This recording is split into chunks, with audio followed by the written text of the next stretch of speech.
But what's hard is going, yo, yesterday I got nothing from working as hard as I could. Nothing happened from that. I'm gonna do the same thing again today, but I'm gonna try to go harder.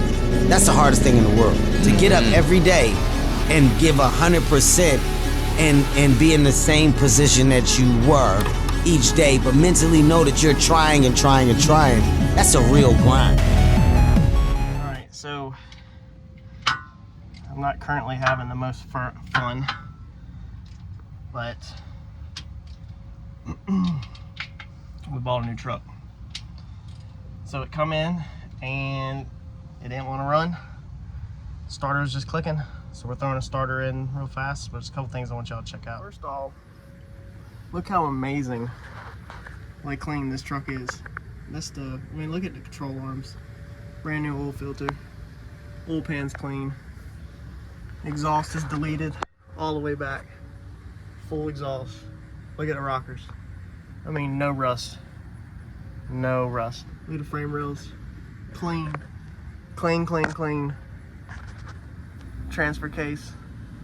Everything's clean. No huge oily buildups at all, anywhere. I don't see anything. Come out here.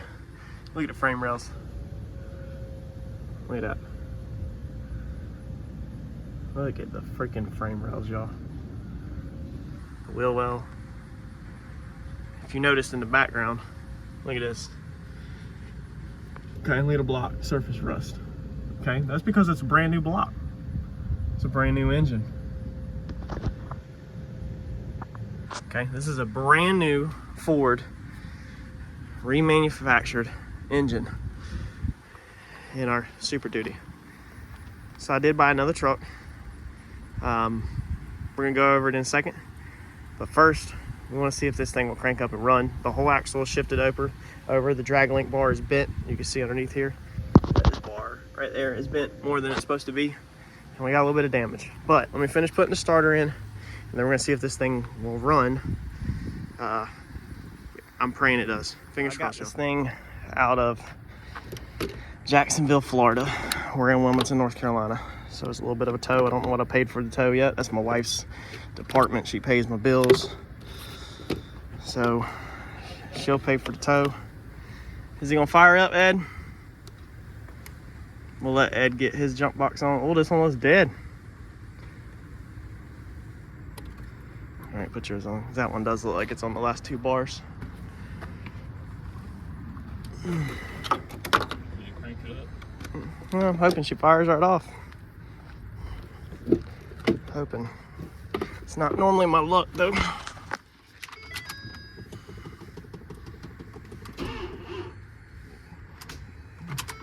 She's turning over, but we got weak jump boxes. We do not have the juice to turn it over. This one? Yeah. Damn, that thing got hot. Did it? I wonder, I don't know which one's the primary battery. It might be this side. I need to let this thing pull down. It pulled that much? Oh my god, I can't put the cable. Huh. Is that one hot? No? Yeah, it's on the temperature delay now. Oh wow. I mean, these things, I know they pull some freaking voltage. You might have to go get Darren's. No, the cable. Grab the cable. Oh, yeah, it's level 1. We might have to go get Darren's. Oh yeah, it pulled this one all the way down to red. Don't Darren have one? Yeah. Okay, yeah, we'll go get his. All right, let me walk and get my neighbor's diesel mechanic, get his jump box. All right, so Darren's is fully charged. Ours is all sucked down from where we were trying to crank this thing earlier, I guess. Let's see if this is enough juice to... That's weird. All right, let's on to the next. See what we got. All right, so we charged up the batteries and still don't have anything. But Darren, my neighbor, now has me pulling the glow plugs out so that I can turn it over to make sure it's not hydro locked, basically. And I don't know if you can see it, but that one had some fuel come out of it when I pulled just the plug. And then that dirty stuff right there is dirty fuel. You can see it wet all over that glow plug also. So I'm very curious if this thing is hydrolocked like he said. I'm obviously in the middle of trying to figure it out. What we did was he told me to undo the serpentine belt, and so I loosened it up like this. We let it sit overnight. We took the batteries out, charged them. They're not 100%, but they're like 48% each. With the jump boxes, we should be fine. When we first turned it over this morning, the crank turned over 1.5 turns and then stopped. And then I went and got Darren. Me and Eddie just did that. And when Darren walked over from over there to over here, it wouldn't turn. It was just stopped then. So he was like, well, fuel pressure could have drained off overnight, and that's what allowed it to turn 1.5, and now it's back locked up again. So that's what I'm hoping for. We've got one side out. The passenger side is way easier to get to the glow plugs. Like, it's almost unfair easy. You can see the plugs dangling. They're just 8mm. They pull out and they look like this, and they go down in there. That's what your glow plugs look like. So one side's done. This side is a little harder because there's a steering shaft and there's some plugs and wiring. So, and of course, my luck, that side's in the shade. This side is in the direct sun. It's overcast for a minute, but it's sunny. So let me fight these out, and then we're gonna pray that this thing freaking just turns over freely, and that we don't have a blowed up truck. Well, that did not work. The vehicle done the same thing. Basically, it just acts like it's locked up, even though it turned over 1.5 turns this morning. It just, the crank down there just does not turn now at all. So basically, you don't really have anything else left. You know, Darren said that I can try to get in there and turn the harmonic balancer over to see if the motor's locked up. But the way how tight this vehicle is, and the radiator and everything there, I tried for probably 10 minutes to get my hands up in there. You can't get anything in there. Maybe if you had some special flex head 1/2 inch long extension, you could get in there. I don't have that. But the starter is not turning it over, so it's a brand new starter. So I kind of feel like that this motor's locked up. Don't know why it's locked up, but it is. You know, like I said, the glow plugs, two of the glow plugs on the driver's side had fuel on them, so I thought that was going to be a pretty good sign, but it's not. So that's the mystery with some of these salvages, is that you just don't know the history on these trucks. You don't know the story. You don't know what they went through. Obviously, the truck was wrecked. You can see the damage that it was wrecked. Obviously, it has a new motor in it, but we're 2 for 2. The last three diesels I bought, the first one was the white Cummins. It did not run from the auction. We fixed the wires. It ran perfectly. I'm daily driving it. The next one was the black dually Cummins. It had a hole in the block, and we sold it, made over $1,000 at auction. And so now you know what's probably about to happen to this Super Duty. So I'm gonna get my $180 starter back out of the truck, and then we will get this thing on the trailer, and we will proceed with vacuuming the truck out, cleaning the insurance paint markers off of it that highlights the damage, and cleaning up the interior a little bit, and then send it back to IAA. All right, so what we're doing right now is just kind of what I call fluffing the truck. And we didn't really do this on the Cummins because I felt like the wheels and tires were enough alone to sell the truck, and the way the outside of the truck looked and the inside didn't look, well, no, the inside of the truck Cummins was rough, but I felt like the outside had enough appearance to carry its value off of just the wheels and tires, and that I felt like somebody would get in their fillings on the wheels and tires and overbid, and sure enough, it worked in our favor, and we made $1,000. On this one, it was a little bit dirty, not terrible. We got to get this thing cut off of it, but what we're doing is we just want the truck to look like a dirty, taken care of truck, if that makes sense. So if you take care of your vehicle, then the wear and tear that you normally get on it just from daily driving it, that's the level that we want this truck at. So we don't want this truck to look too like freshly detailed, if that makes sense, because then it might look like obviously somebody is doing what we're doing. And what we're doing, we don't want to make it too obvious, is that we're just trying to get our money back. We just want the truck to appear that it's in good shape at first glance. And if you remember on the Dodge video how terrible IAA's pictures are, you don't got to do a killer job a lot of times to get a pretty good looking outcome on the auction. They don't use high quality. So we're gonna finish this. I've already wiped all the paint marker off the outside, and I'm gonna finish wiping on this inside, and we're gonna take a pressure washer to the whole truck, wash it, do the rims and tires. Rims and tires are always important. They make or break a vehicle. Get this band off. You don't ever want to leave this band on from another auction. It just tips off the yard guys that it come from another auction. Their system, they don't know it come from another auction. If they dug, if the branches did some digging, then they could obviously see that it come from another auction. But when it comes in, where'd my spray bottle go? When it comes into the yard, they don't know. So we want to get the sticker off the windshield, get the band cut off, get everything washed. No tire shine, no nothing like that ever, because it will look alarming. You just want it to look a clean, dirty. All right, so we just dropped this bad boy off. Fortunately, my wife, I met her at IAA over here in Wilmington.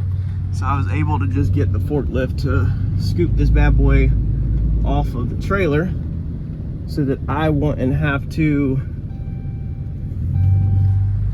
unload the ramps and all that crap, because that bad boy's heavy. If the trailer wasn't uphill, then I'd have to push it. So thankfully I know them and can get it scooped off issue free. A little fun fact was my wedding, for your friend's side, not family, friend's side, like 75% of friends. For our wedding on our friend's side, like 75% of the friends there were all IAA employees. That's how deep we were in salvage titles and IAA. So we'll put a minimum on this truck and we'll see what it brings at the sale. All right, so we're in the office. It is auction morning, and we're gonna see what this truck looks like on the auction. I like to show you all these things of what it looks like, because you got to see the truck a minute ago in video of what it really is like, which is not a bad truck at all, but it does got damage all the way around it. I cleaned it up. I took the paint markers off of it. I vacuumed the interior, and I wiped the interior down with some Armor All real fast. And I washed the rims and I washed the truck. Washing the rims is the big secret that a lot of people don't understand, because it just really makes the truck, or makes the vehicles look a lot better if they have clean rims. I don't know why, but it just works. So I was not predicting that this truck is going to do as good as our Cummins did. So if you watched previously, I got a lot of backlash, or not a lot, I got some backlash from that Cummins because of doing this, but it's from people that just don't understand that this is the salvage business, okay? If you're watching anybody on YouTube that does salvage, that buys and sells like I do, or anybody you know, okay, and they're not admitting to sending vehicles back to the auction, they are flat out full of it. You could go into the Wilmington auction, for example, and let's say there's 200 cars. It's a small auction. If you change your search filter to show you insurance only, which is what we normally do, because we only buy insurance, it's going to knock out 50% of the cars. 50% of the vehicles there are dealer dumps, or cars that dealers have put back into the auction. This is a very common, very normal practice. Anybody that's a vet in this thing, that has been doing this thing for a long time, knows not to freaking buy dealer cars. I have preached on this channel 100 times. Don't buy a clean title. Never, ever buy a clean title unless you're going to use it for parts. Never, ever, ever buy a vehicle that's not wrecked unless you're going to use it for parts. Never, ever, ever buy a vehicle that hardly has no damage unless you're going to use it for parts. If you want a safe bet and safe transaction, then you have got to buy vehicles that need work. You've got to buy vehicles that are wrecked. That's your safest thing. You can still get burned. The Cummins you've seen, I bought the dually, I bought from the insurance company. It was a wreck. I got burned. This one, insurance company, wrecked. we got burned. Cummins we actually made $1,000 on, so I won't call that a burn, but you get what I'm saying. But it lowers your chances. We sell at our highest peak in 2020. We averaged over $300. We averaged over 300 cars a year, all salvage title. We were flipping. Now it's just me and Eddie. I don't have the employees and the volume that I did then, but we're still pushing 100 cars a year, and you know, salvage titles reconstructed and sold. So that's a big volume, and I have learned how to lower my risk of getting burned. But let's check out this truck and see how it's looking if you were to click the auction this morning and if you were scrolling through the auction looking for a vehicle for you. All right, so here is our truck in the lineup. It's gonna be this 12 with this lit up flag. Now, if you notice, okay, so this is a salvage, okay, and it's other, meaning it's normally a dealer vehicle, it's marked as other. This is primary collision. This is secondary collision. Well, this is primary damage right front. Loss type is other. So normally when the loss type is other, you can see this one right here, the loss type is collision. And that is because this is a insurance vehicle. Let's see, it doesn't actually say on this one right here. It's an insurance vehicle, but this is mileage in op. So being this is other, normally this is a dead giveaway that it's a dealer vehicle, like this one down here. This is other. Normally this is a dealer vehicle, okay? So these are both 6.7s, this is a 12, this is a 14. 14 has lower miles than the 12. But this is salvage, this is clear. The clear title is a huge red flag, and it's also marked as mechanical. So it's funny that these two are side by side, because this one's not even wrecked. Let's see here. Stupid wife's computer blocks the pop-ups. So this is a 6.7, it's lifted, it's not wrecked. Okay, but it's a huge red flag. Well, it's got a dent in the bumper. That it's a clear title. Let's come across here. Let's look at the pre-bids on these two. So mine's already pre-bidded at 6,000. This one's only pulling 5,000. And the $5,000 one has less miles. They're both 6.7, and the 5,000 is a clear title versus mine is a salvage. The salvage titles are normally always worth more money. You're always going to pay more money for a salvage title than a clear title normally. The clear titles go for a lot less. We don't want them normally as dealers, you know, that do the salvage dealers, I guess you can say. We don't want these things. These things are high risk, you know, they're dangerous. Okay, here's a salvage down here, 13. This is a 6.2 gas truck. Let's see what it's pre-bidded at. It's even pre-bidded at 3,000. So that's pretty close for a gas truck with 184 compared to a diesel with 136. Look at that. Clear title, salvage title gas.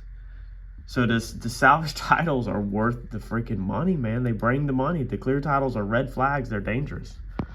So here's how our truck ended up being photographed.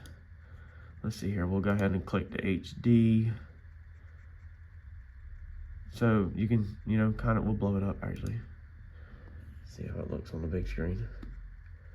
So you can kind of see some damage, but I wiped all the paint markers off, so it's not like it's not like it highlights it. It's not like it grabs it in your face like it was before when I bought it. When I bought it, it was like paint markers everywhere, you know, where it was showing the damage. That's the interior picture that they posted. Again, passenger side, this is a pretty good shot. Truck looks pretty clean. So you can see that there's just some damage right here to the bumper. Your eyes don't really catch all the damage back here. This bed is crushed in right here, pushed in, the door's pushed in, the molding's ripped off. But your eyes really kind of catch that, so that helps me out. Hopefully somebody's thinking that there's no damage on the back side. The seats, we ran armor all over to give them a little bit of shine. I forgot to wash under the hood. I did forget to do that. Normally I always power wash under the hood. The front end doesn't look bad, which I didn't do anything with it. There's another side shot. So I mean, if you're paying close attention, you can see the reflections. I've taught y'all in previous videos on salvage about watching the reflection, but all this is damaged right in here and here and here, but I've took the paint marker off of it so that it doesn't show up as easily. So hopefully work in my favor. Let's see how they listed it. So it's listed in here, loss type other, primary damage right front, secondary damage right side. So it doesn't even say anything about the driver's side left side damage. That door needs to be replaced on the driver's side left side. They completely didn't do it. Of course, title's on delay because I am a dealer with a finance company. So all of our vehicles are floored. Keys are present. There's the odometer. And again, this is a red flag right here, seller's blank. Title is salvage, title's on delay, but seller's blank. So you never buy from a blank seller, because that's a dealer. They hide our names unless you want a parts vehicle. And sometimes you can get lucky and it's not a parts vehicle, but you better be counting on it to be a parts vehicle. So our pre-bid looks like it's $6,000. It is 8:28. Pre-bid closes here in 2 minutes. This might spike up this morning at 6 o'clock or 5 o'clock. I think I checked this thing at 5:30 this morning. It was 3,500 and it's already jumped up to 6,000 in the past couple hours. But again, this thing should shoot up during a live bid. Now I'm gonna try my best to catch the live auction. I'm working this morning, so I don't know if I will be able to, but I'm trying my best to catch the live auction and we actually see this thing sell. I think I need $8,000 to get my money back. I'm pretty sure 8,000 my minimum. So I'm only 2,000 shy. So I'm really close on getting my money back already, which makes me feel pretty good about this morning, but it might come up and just completely stall. Lane number is gonna be A232, so I tend to not like that. That puts it way back in the back of the auction, meaning that some people's already spent all their money up by the time they get to this one, and then they won't increase the bid anymore. But if somebody really wants it, then they will, they'll click it. So we'll see what happens. All right, so we're gonna see what this thing goes for after this Passat. Remember, the pre-bid closed at 6,000.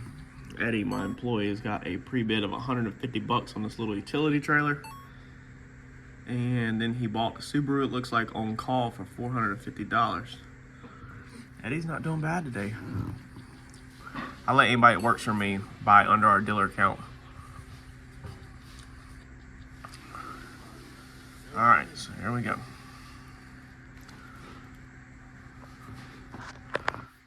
Oh, the computer's gonna freeze up. Literally. Yeah, the computer's literally is freezing up. This is how it messes you up. If you don't have a pre-bid in, and then you're on here trying to bid, and you can see it says disconnected, then you literally would miss this truck. Just my will. When we do this, we bid on our phone a lot of times. Yep, totally missed it. Totally. So that's the reason why it's important to get your pre-bids in ahead of times, because you have malfunctions on the auction and then completely miss. Right there. That's probably that one, 232. So it brought 6,500, it says, subject to seller approval. Run number 232. All right, so as you've seen last week, the truck did not sell. So we're on week 2. It's looking more promising, but I think it's gonna stall. Check this out. Here's our truck. Lane A, item 1. Our pre-bid closed at 7,000. I need 8,000 to recoup my money. I feel like this pre-bid is really high. It was on iBuyFast for 8,000. So as of last night, when this thing was sitting at 7,000, they seen that all it takes is 8,000 to buy it, and they still didn't click buy it now. Meaning they're trying to be cheap and they want to try their luck and see if they can get it for 7,000. However, now, if y'all have followed the channel, you see that sometimes when stuff's iBuyFast for, let's say, 8,000, sometimes it goes to live sale and then goes over the 8,000 mark. So we are going to see this morning if this thing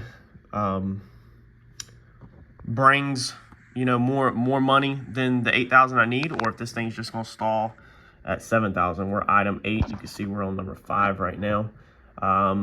I honestly predict that this thing's going to stall. I don't think it's going to budge past $7,025. Meaning that then the IAA branch will have to call the buyer and say, hey, the seller wants 8,000, will you do 8,000? And then the seller either says, no, I'm keeping my $7,000 bid, or they say, I'll do 75, and then they call me and say, hey, they'll do 75, 72, whatever it is. It's back and forth. It's like negotiating on a selling car. But often, you know, buyers will try their luck. You've seen me do it on the channel if you've been following the channel. And, you know, hold out. You've seen me lose trucks by doing that. You've seen me win trucks by doing that. So let's see here in a second what this thing goes for.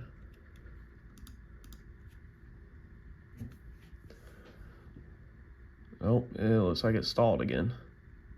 Same thing as last week. I mean, how bad is that? Look, disconnected. So I don't know if we're even going to get to see it. Oh, there it goes. Time extended. Oh, hold on. So current bid is 81.50. So we are past what the iBuyFast was. So these people could have bought this thing for 8,000. It's just sold for 8,100. How freaking amazing is that? Holy crap. We freaking, oh my God. Y'all, we did it again. I didn't really make money this time. I got crap on my shoe. Tape, not literally crap. We didn't really make money. We made $100, so we can go to Burger King. But actually we might have made more because we were kind of rounding up to 8,000 is what I needed to get my money back. That's kind of like a rough, we always round up. You don't do precise, very precise numbers. So if you're in the thing, $7,890 or $7,925, you just go to 8,000.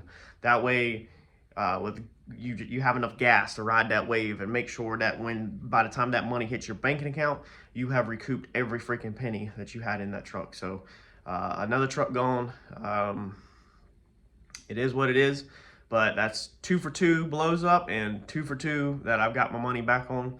That was a close call because I mean, I literally recorded that before the truck come up, and I'm telling y'all, I really did not feel like that thing was going to go over 8,000. It's kind of crazy because they could have just clicked it the night before at 8,000 instead of at the 81 and some change. So they wasted over $100 by not just buying it, you know, the night before. Now the person that won it might have not found that truck until this morning. So iBuyFast closes a certain amount of hours before the sale. So as of last night at like 10 o'clock, whatever it was, you can no longer iBuyFast that truck. So you couldn't just click and buy that truck for 8,000. Then you had to wait for it to go to live sale.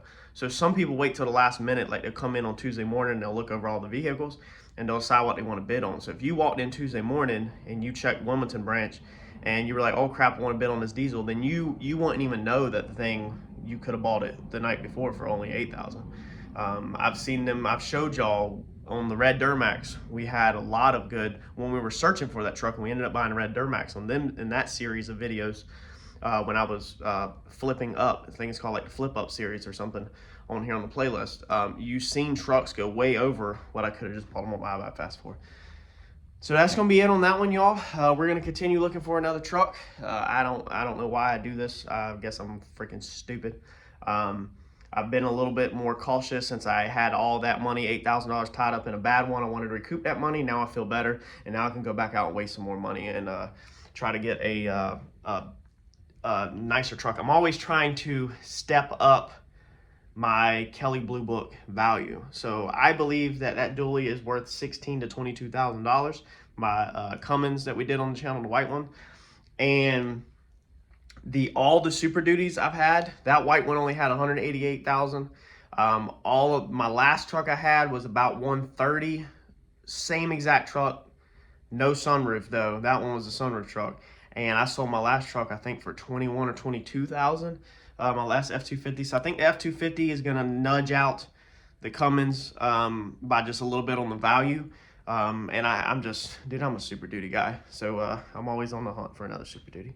Make sure you smash that like button, and I'll catch y'all in the next video. Thanks, y'all.